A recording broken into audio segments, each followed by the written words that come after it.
The Fall of the House of Usher by Edgar Allan Poe. Read by Jake Norton.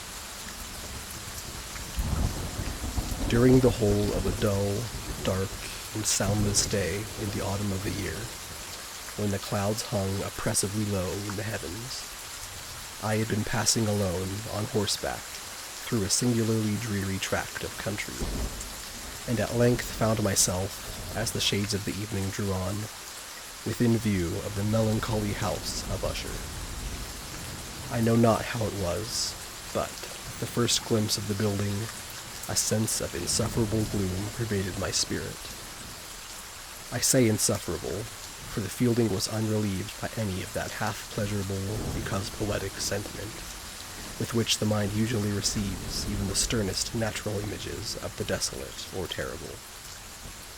I looked upon the scene before me, upon the mere house and the simple landscape features of the domain, upon the bleak walls, upon the vacant eye-like windows, upon a few rank sedges, and upon a few white trunks of decayed trees, with an utter depression of soul which I can compare to no earthly sensation more properly than to the after-dream of the reveler upon opium, the bitter lapse into everyday life, the hideous dropping off of the veil.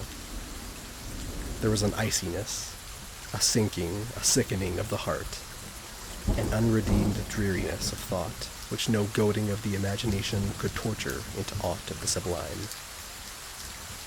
What was it, I paused to think, what was it that so unnerved me in the contemplation of the house of Usher?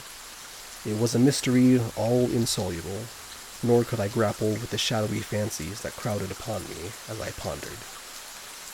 I was forced to fall back upon the unsatisfactory conclusion that while, beyond doubt, there are combinations of very simple natural objects which have the power of thus affecting us, still the analysis of this power lies among considerations beyond our depth. It was possible, I reflected, that a mere different arrangement of the particulars of the scene, of the details of the picture, would be sufficient to modify, or perhaps to annihilate its capacity for sorrowful impression, and, acting upon this idea, I reined my horse to the precipitous brink of a black and lurid tarn that lay in unruffled luster by the dwelling, and gazed down, but with a shudder even more thrilling than before, upon the remodeled and inverted images of the gray sedge, and the ghastly tree stems, and the vacant and eye-like windows.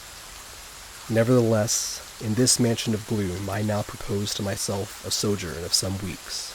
Its proprietor, Roderick Usher, had been one of my boon companions in boyhood, but many years had elapsed since our last meeting. A letter, however, had lately reached me in a distant part of the country.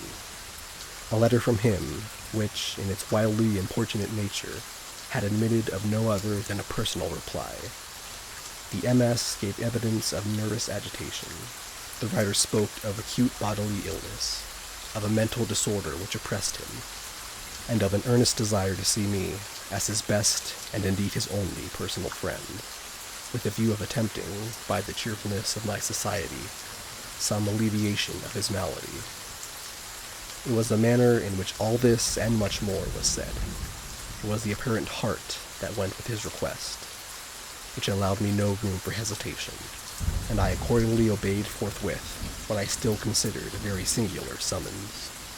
Although as boys we had been even intimate associates, yet I really knew little of my friend. His reserve had been always excessive and habitual. I was aware, however, that his very ancient family had been noted, time out of mind, for a peculiar sensibility of temperament, displaying itself through long ages in many works of exalted art, and manifested of late in repeated deeds of munificent yet unobtrusive charity, as well as in a passionate devotion to the intricacies, perhaps even more than to the orthodox and easily recognizable beauties of musical science. I had learned, too, the very remarkable fact that the stem of the Usher race, all time honored as it was, had put forth at no period any enduring branch. In other words, that the entire family lay in the direct line of descent, and had always, with very trifling and very temporary variation, so lain. It was this deficiency I considered, while running over in thought the perfect keeping of the character of the premises with the accredited character of the people, and while speculating upon the possible influence which the one, in the long lapse of centuries, might have exercised upon the other. It was this deficiency, perhaps, of collateral issue, and the consequent undeviating transmission from sire to son of the patrimony with the name, which had at length so identified the two as to merge the original title of the estate in a quaint and equivocal appellation of the House of Usher, an appellation which seemed to include, in the minds of the peasantry who used it, both the family and the family mansion. I have said that the sole effect of my somewhat childish experiment, that of looking down within the tarn, had been to deepen the first singular impression. There can be no doubt that the consciousness of the rapid increase of my superstition, why should I not so term it, served mainly to accelerate the increase itself. Such, I have long known, is a paradoxical law of all sentiments having terror as a basis.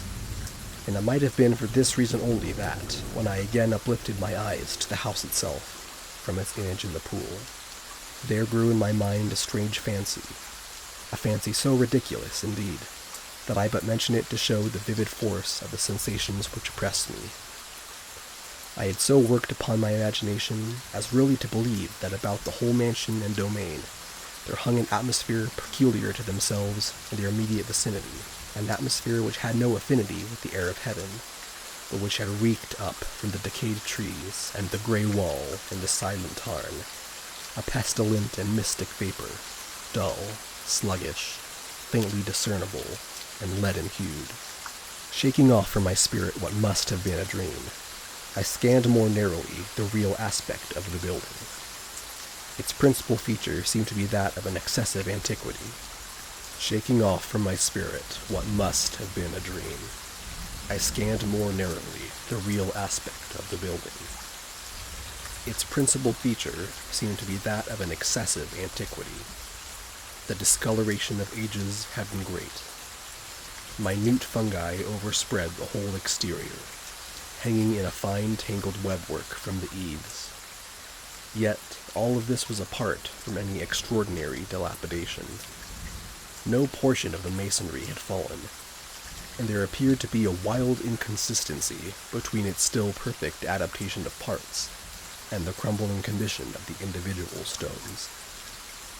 In this there was much that reminded me of the specious totality of old woodwork, which has rotted for long years in some neglected vault, with no disturbance from the breath of the external air. Beyond this indication of extensive decay, however, the fabric gave little token of instability. Perhaps the eye of a scrutinizing observer might have discovered a barely perceptible fissure, which, extending from the roof of the building in front, made its way down the wall in a zigzag direction until it became lost in the sullen waters of the tarn. Noticing these things, I rode over a short causeway to the house. A servant in waiting took my horse, and I entered the Gothic archway of the hall. A valet of stealthy step thence conducted me, in silence, through many dark and intricate passages in my progress to the studio of his master.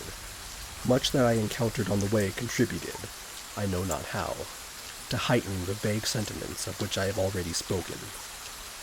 While the objects around me, while the carvings of the ceilings, the somber tapestries of the walls, the ebon blackness of the floors, and the phantasmagoric armorial trophies which rattled as I strode, were but matters to which, or to such as which, I had been accustomed from my infancy. While I hesitated not to acknowledge how familiar was all this, I still wondered to find how unfamiliar were the fancies which ordinary images were stirring up. On one of the staircases, I met the physician of the family. His countenance, I thought, wore a mingled expression of low cunning and perplexity. He accosted me with trepidation and passed on. The valet now threw open the door and ushered me in to the presence of his master. The room in which I found myself was very large and lofty. The windows were long, narrow, and pointed, and at so vast a distance from the black oaken floor as to be altogether inaccessible from within. Feeble gleams of encrimsoned light made their way through the trellised panes, and served to render sufficiently distinct the more prominent objects around. The eye, however, struggled in vain to reach the remoter angles of the chamber, or the recesses of the vaulted and fretted ceiling. Dark draperies hung upon the walls. The general furniture was profuse, comfortless, antique, and tattered. Many books and musical instruments lay scattered about, but failed to give any vitality to the scene. I felt that I breathed an atmosphere of sorrow. An air of stern, deep, and irredeemable gloom hung over and pervaded all. Upon my entrance, Usher arose from a sofa on which he had been lying at full length, and greeted me with a vivacious warmth which had much in it, I at first thought, of an overdone cordiality, of the constrained effort of the ennui man of the world. A glance, however, at his countenance convinced me of his perfect sincerity. He sat down, and for some moments while he spoke not, I gazed upon him with a feeling half of pity, half of awe. Surely man had never before so terribly altered in so brief a period as had Roderick Usher. It was with difficulty that I could bring myself to admit the identity of the one being before me with the companion of my early boyhood. Yet the character of his face had been at all times remarkable.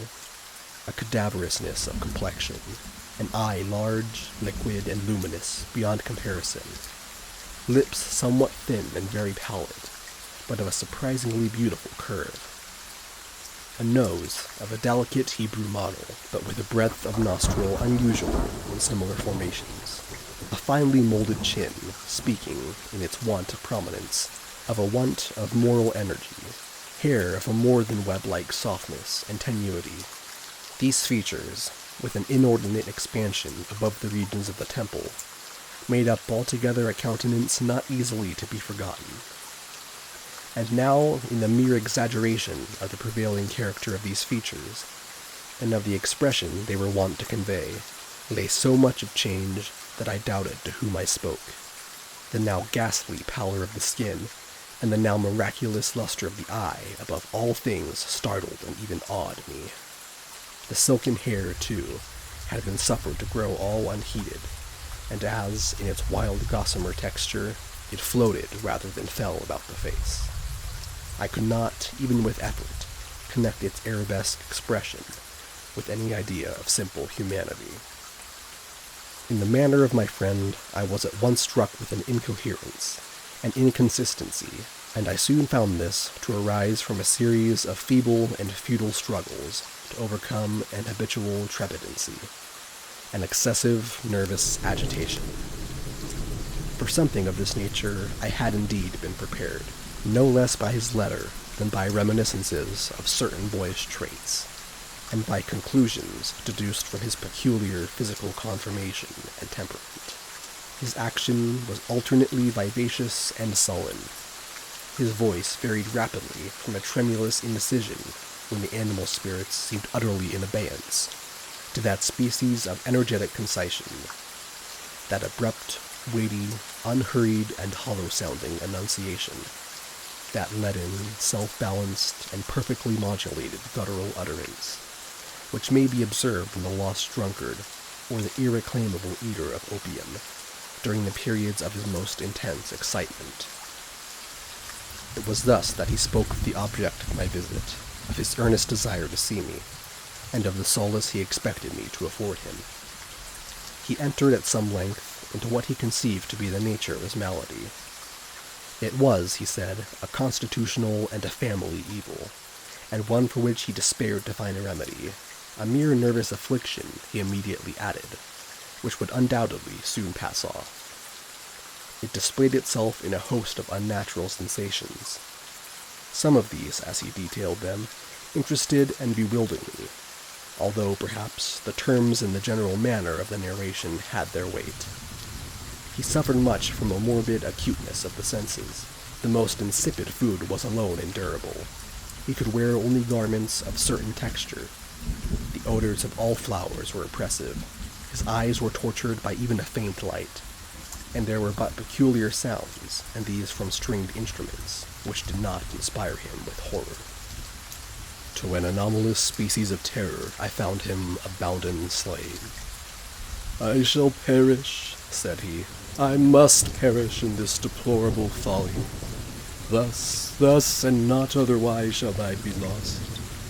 I dread the events of the future, not in themselves, but in their results. I shudder at the thought of any, even the most trivial incident, which may operate upon this intolerable agitation of soul. I have indeed no abhorrence of danger, except in its absolute effects, in terror. In this unnerved, in this pitiable condition, I feel that the period will sooner or later arrive when I must abandon life and reason together in some struggle with the grim phantasm, fear." I learned, moreover, at intervals, and through broken and equivocal hints, another singular feature of his mental condition. He was enchained by certain superstitious impressions in regard to the dwelling which he tenanted, and whence, for many years, he had never ventured forth, in regard to an influence whose supposititious force was conveyed in terms too shadowy here to be restated, an influence which some peculiarities in the mere form and substance of his family mansion had, by dint of long sufferance, he said, obtained over his spirit, an effect which the physique of the grey walls and turrets, and of the dim tarn into which they all looked down, had at length brought upon the morale of his existence. He admitted, however, although with hesitation, that much of the peculiar gloom which thus afflicted him could be traced to a more natural and far more palpable origin, to the severe and long-continued illness, indeed, to the evidently approaching dissolution of a tenderly beloved sister, his sole companion for long years, his last and only relative on earth. "Her decease," he said, with a bitterness which I can never forget, "would leave him the hopeless and the frail, the last of the ancient race of the Ushers."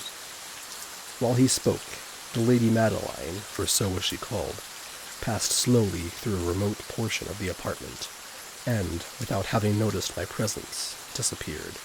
I regarded her with an utter astonishment, not unmingled with dread, and yet I found it impossible to account for such feelings. A sensation of stupor oppressed me, as my eyes followed her retreating steps. When a door at length closed upon her, my glance sought instinctively and eagerly the countenance of the brother, but he had buried his face in his hands, and I could only perceive that a far more than ordinary wanness had overspread the emaciated fingers through which trickled many passionate tears. The disease of the Lady Madeline had long baffled the skill of her physicians. A settled apathy, a gradual wasting away of the person, and frequent, although transient, afflictions of a partially cataleptical character were the unusual diagnosis. Hitherto she had steadily borne up against the pressure of her malady, and had not betaken herself finally to bed, but on the closing of the evening of my arrival at the house, she succumbed, as her brother told me at night with inexpressible agitation, to the prostrating power of the destroyer, and I learned that the glimpse I had obtained of her person would thus probably be the last I should obtain, that the lady, at least while living, would be seen by me no more. For several days ensuing, her name was unmentioned by either Usher or myself, and during this period I was busied in earnest endeavors to alleviate the melancholy of my friend. We painted and read together, or I listened, as if in a dream, to the wild improvisations of his speaking guitar. And thus, as closer and still closer intimacy admitted me more unreservedly into the recesses of his spirit, the more bitterly did I perceive the futility of all attempt at cheering a mind from which darkness, as if an inherent positive quality, poured forth upon all objects of the moral and physical universe, in one unceasing radiation of gloom. I shall ever bear about me a memory of the many solemn hours I thus spent alone with the master of the house of Usher. Yet I should fail in any attempt to convey an idea of the exact character of the studies, or of the occupations in which he involved me, or led me the way. An excited and highly distempered ideality threw a sulphurous luster over all. His long improvised dirges will ring forever in my ears. Among other things, I hold painfully in mind a certain singular perversion and amplification of the wild air of the last waltz of Von Weber.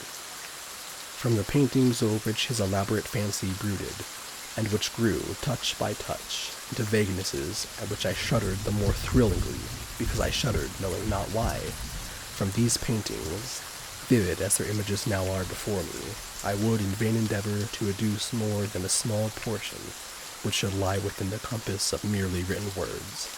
By the utter simplicity, by the nakedness of his designs, he arrested and overawed attention. If ever mortal painted an idea, that mortal was Roderick Usher. For me, at least, in the circumstances then surrounding me, there arose out of the pure abstractions which the hypochondriac contrived to throw upon his canvas an intensity of intolerable awe, no shadow of which felt I ever yet in the contemplation of the certainty glowing yet too concrete reveries of Fuseli. One of the phantasmagoric conceptions of my friend, partaking not so rigidly of the spirit of abstraction, may be shadowed forth, although feebly, in words. A small picture presented the interior of an immensely long and rectangular vault or tunnel, with low walls, smooth, white, and without interruption or device. Certain accessory points of the design served well to convey the idea that this excavation lay at an exceeding depth below the surface of the earth. No outlet was observed in any portion of its vast extent, and no torch or other artificial source of light was discernible. Yet a flood of intense rays rolled throughout, and bathed the whole in a ghastly and inappropriate splendor. I have just spoken of that morbid condition of the auditory nerve which rendered all music intolerable to the sufferer, with the exception of certain effects of stringed instruments. It was, perhaps, the narrow limits to which he thus confined himself upon the guitar, which gave birth, in great measure, to the fantastic character of his performances.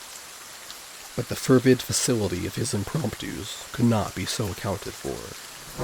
They must have been, and were, in the notes, as well as in the words of his wild fantasias, for he not unfrequently accompanied himself with rhymed verbal improvisations, the result of that intense mental collectedness and concentration to which I have previously alluded as observable only in particular moments of the highest artificial excitement.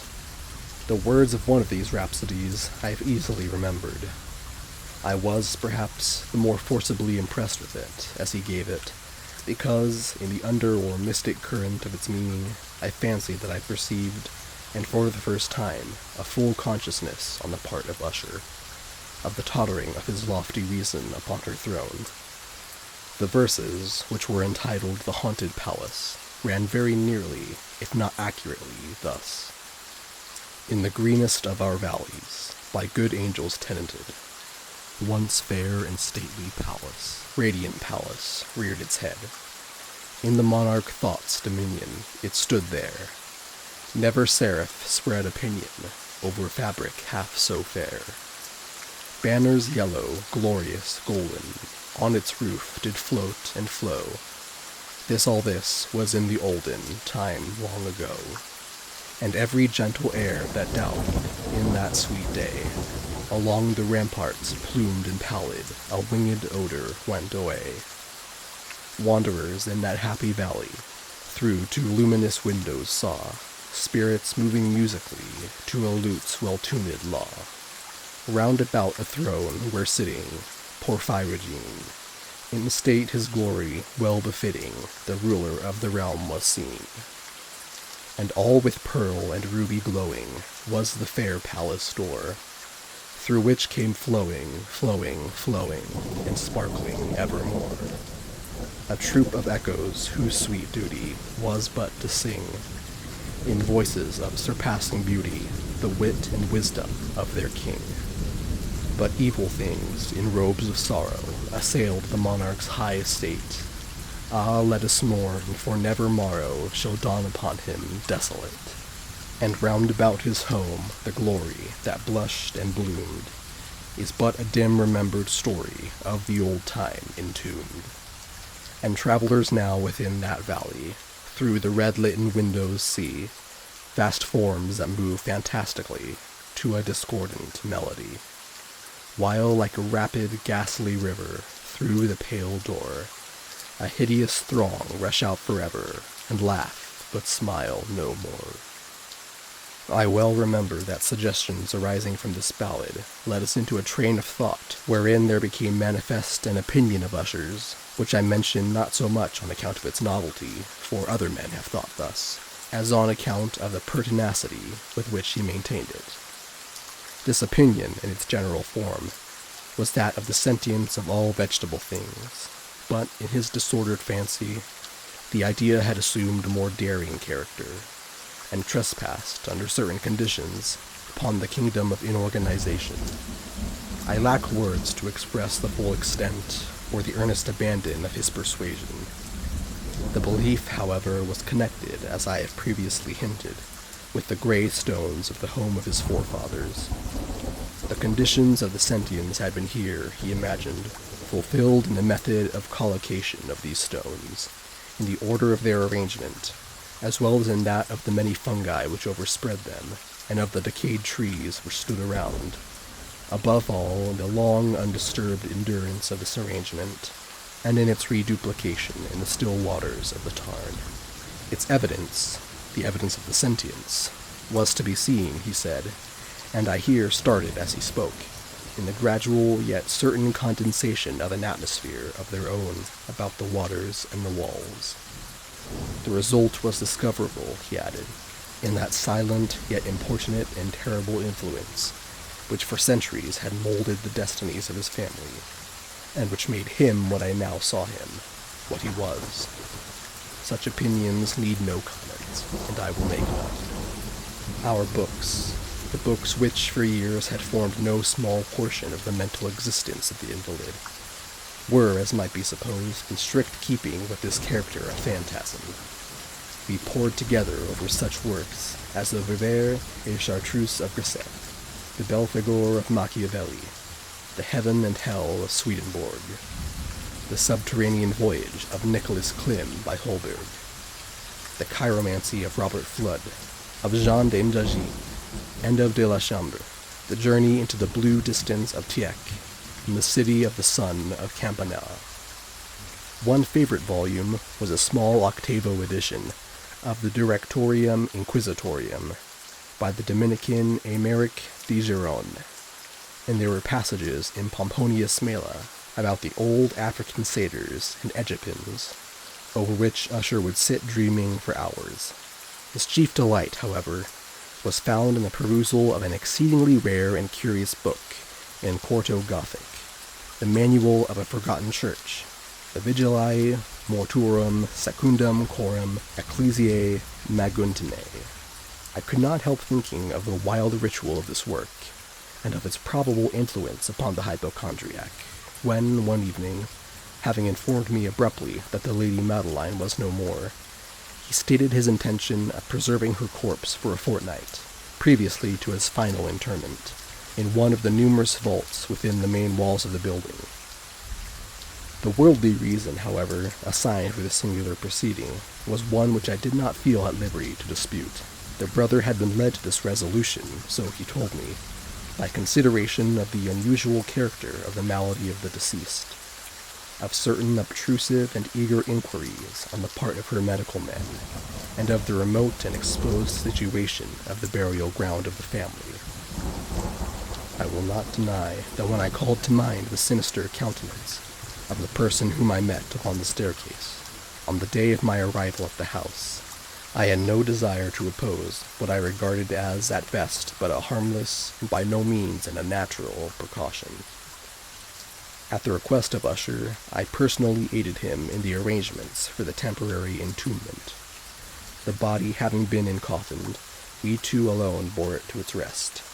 The vault in which we placed it, and which had been so long unopened that our torches, half smothered in its oppressive atmosphere, gave us little opportunity for investigation, was small, damp, and entirely without means of admission for light, lying at great depth immediately beneath that portion of the building in which was my own sleeping apartment.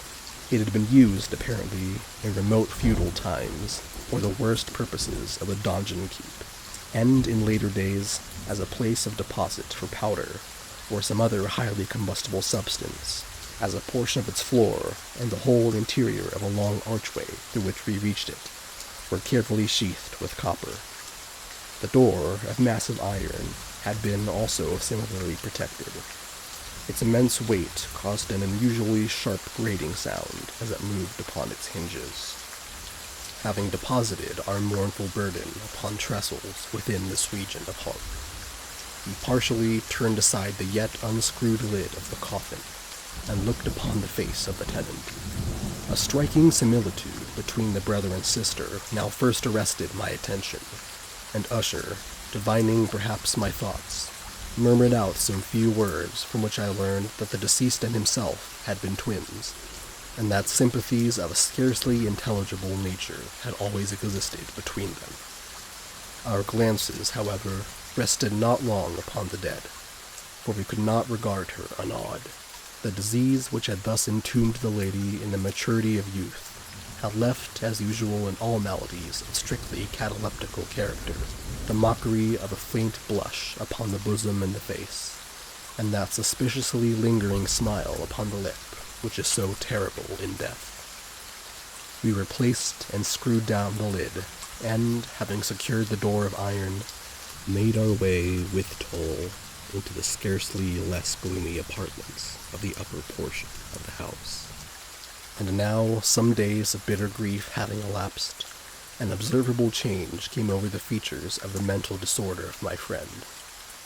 His ordinary manner had vanished. His ordinary occupations were neglected or forgotten. He roamed from chamber to chamber with hurried, unequal, and objectless step.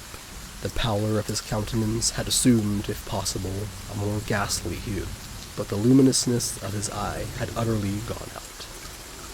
The once occasional huskiness of his tone was heard no more, and a tremulous quaver, as if of extreme terror, habitually characterized his utterance. There were times, indeed, when I thought his unceasingly agitated mind was laboring with some oppressive secret, to divulge which he struggled for the necessary courage. At times, again, I was obliged to resolve all into the mere inexplicable vagaries of madness, for I beheld him gazing upon vacancy for long hours in an attitude of profoundest attention, as if listening to some imaginary sound. It was no wonder that his condition terrified, that it infected me. I felt creeping upon me, by slow yet certain degrees, the wild influences of his own fantastic yet impressive superstitions. It was, especially, upon retiring to bed late in the night of the 7th or 8th day after the placing of the Lady Madeline within the dungeon, that I experienced the full power of such feelings. Sleep came not near my couch, while the hours waned and waned away. I struggled to reason off the nervousness which had dominion over me. I endeavored to believe that much, if not all, of what I felt was due to the bewildering influence of the gloomy furniture of the room, of the dark and tattered draperies, which, tortured into motion by the breath of a rising tempest, swayed fitfully to and fro upon the walls, and rustled uneasily about the decorations of the bed. But my efforts were fruitless. An irresponsible tremor gradually pervaded my frame, and at length there sat upon my very heart an incubus of utterly causeless alarm. Shaking this off with a gasp and a struggle, I uplifted myself upon the pillows, and, peering earnestly within the intense darkness of the chamber, hearkened, I know not why, except that an instinctive spirit prompted me, to certain low and indefinite sounds, which came through the pauses of the storm at long intervals I knew not whence. Overpowered by an intense sentiment of horror, unaccountable yet unendurable, I threw on my clothes with haste, for I felt that I should sleep no more during the night, and endeavored to arouse myself from the pitiable condition into which I had fallen, by pacing rapidly to and fro through the apartment. I had taken but few turns in this manner, when a light step on an adjoining staircase arrested my attention. I presently recognized it as that of Usher. In an instant afterward he rapped with a gentle touch at my door, and entered bearing a lamp. His countenance was, as usual, cadaverously wan, but, moreover, there was a species of mad hilarity in his eyes, and evidently restrained hysteria in his whole demeanor. His air appalled me, but anything was preferable to the solitude which I had so long endured, and I even welcomed his presence as a relief. "And have you not seen it?" he said abruptly, after having stared about him for some moments in silence. "You have not seen it? But stay, you shall." Thus speaking, and having carefully shaded his lamp, he hurried to one of the casements, and threw it freely open to the storm. The impetuous fury of the entering gust nearly lifted us from our feet. It was, indeed, a tempestuous yet sternly beautiful night, and one wildly singular in its terror and its beauty. A whirlwind had apparently collected its force in our vicinity, for there were frequent and violent alterations in the direction of the wind, and the exceeding density of the clouds, which hung so low as to press upon the turrets of the house, did not prevent our perceiving the lifelike velocity with which they flew, careering from all points against each other, without passing away into the distance. I say that even their exceeding density did not prevent our perceiving this, yet we had no glimpse of the moon or stars, nor was there any flashing forth of the lightning. But the under surfaces of the huge masses of agitated vapor, as well as all terrestrial objects immediately around us, were glowing in the unnatural light of a faintly luminous and distinctly visible gaseous exhalation, which hung about and enshrouded the mansion. "You must not, you shall not behold this," said I, shudderingly to Usher, as I led him with a gentle violence from the window to a seat. "These appearances which bewilder you are merely electrical phenomena, not uncommon, or it may be that they have their ghastly origin in the rank miasma of the tarn. Let us close this casement. The air is chilling and dangerous to your frame. Here is one of your favorite romances. I will read and you shall listen, and so we will pass away this terrible night together." The antique volume which I had taken up was The Mad Tryst of Sir Launcelot Canning, but I had called it a favorite of Usher's more in sad jest than in earnest.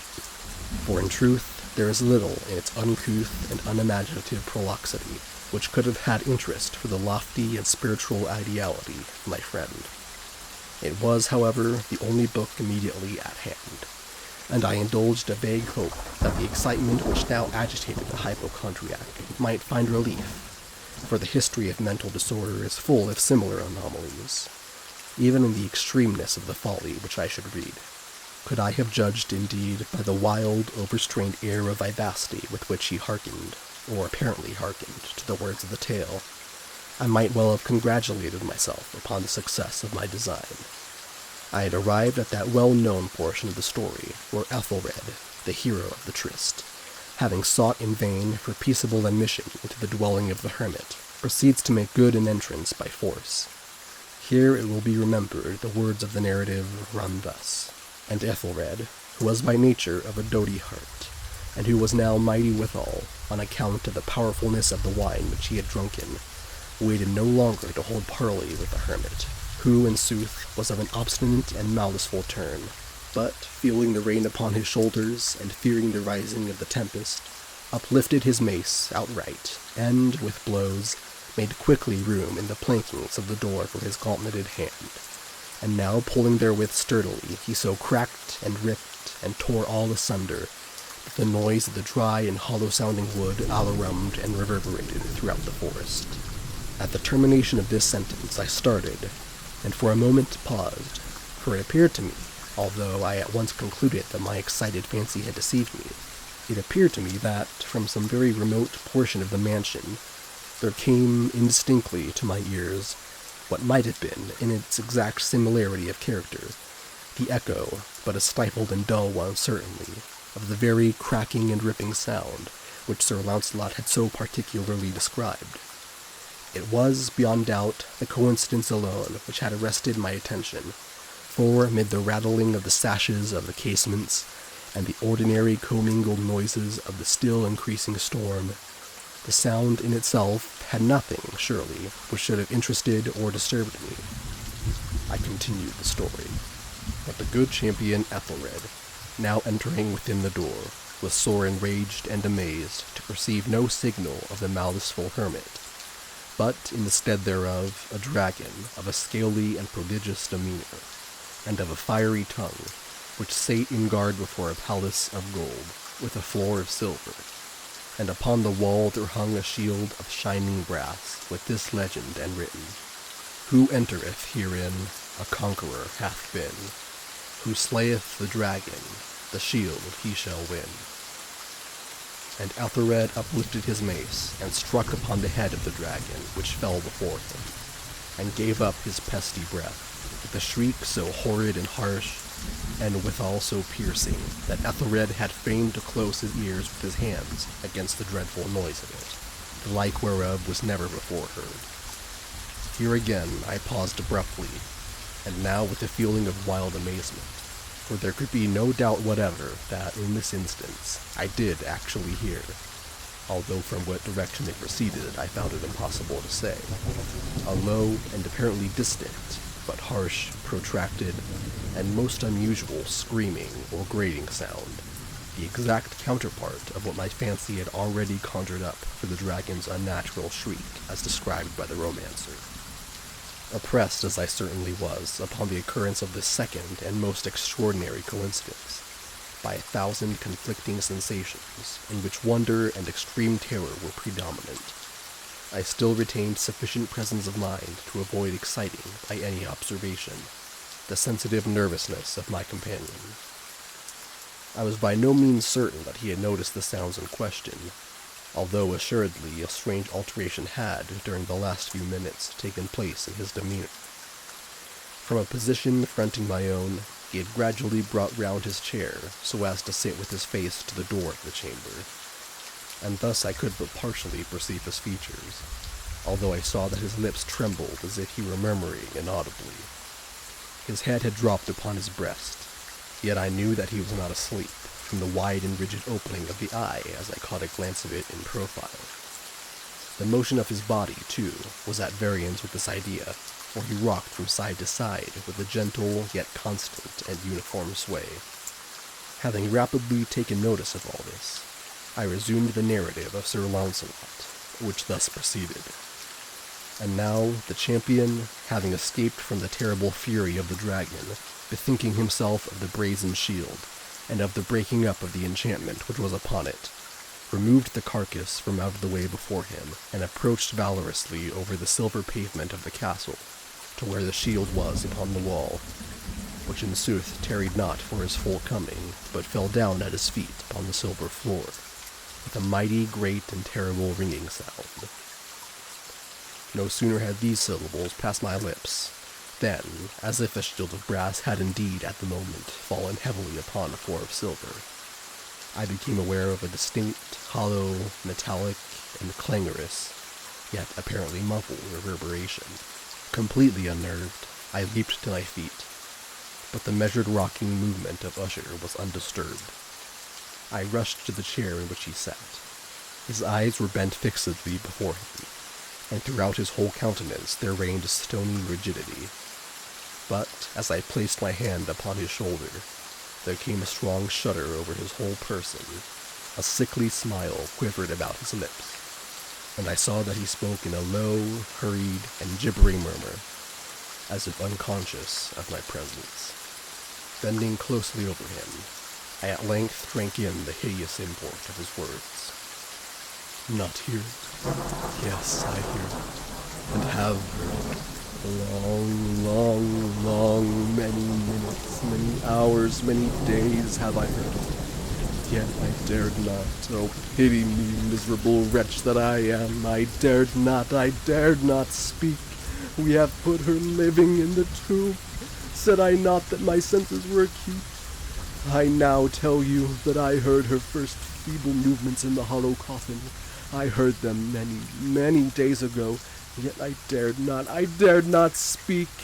And now, tonight, Ethelred, the breaking of the hermit's door, and the death cry of the dragon, and the clangor of the shield, say, rather, the rending of her coffin, and the grating of the iron hinges of her prison, and her struggles within the coppered archway of the vault. Oh, whither shall I fly? Will she not be here anon? Is she not hurrying to upbraid me for my haste? Have I not heard her footstep on the stair? Do I not distinguish that heavy and horrible beating of her heart? Madman! Here he sprang furiously to his feet, and shrieked out his syllables, as if in the effort he were giving up his soul. Madman! I tell you that she now stands without the door!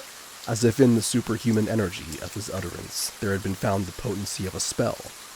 The huge antique panels to which the speaker pointed threw slowly back upon the instant their ponderous and ebony jaws.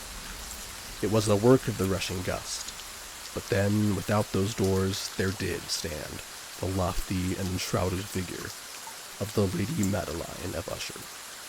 There was blood upon her white robes, and the evidence of some bitter struggle upon every portion of her emaciated frame. For a moment she remained trembling and reeling to and fro upon the threshold. Then, with a low, moaning cry, fell heavily inward upon the person of her brother, and in her violent and now final death agonies, bore him to the floor a corpse and a victim to the terrors he had anticipated. From that chamber and from that mansion I fled aghast. The storm was still abroad in all its wrath as I found myself crossing the old causeway. Suddenly there shot along the path a wild light, and I turned to see whence a gleam so unusual could have issued, for the vast house and its shadows were alone behind me. The radiance was that of the full, setting and blood-red moon, which now shone vividly through that once barely discernible fissure, of which I have before spoken as extending from the roof of the building in a zigzag direction to the base. While I gazed, this fissure rapidly widened. There came a fierce breath of the whirlwind. The entire orb of the satellite burst at once upon my sight. My brain reeled as I saw the mighty walls rushing asunder. There was a long, tumultuous shouting sound, like the voice of 1,000 waters, and the deep and dank tarn at my feet closed sullenly and silently over the fragments of the house of Usher.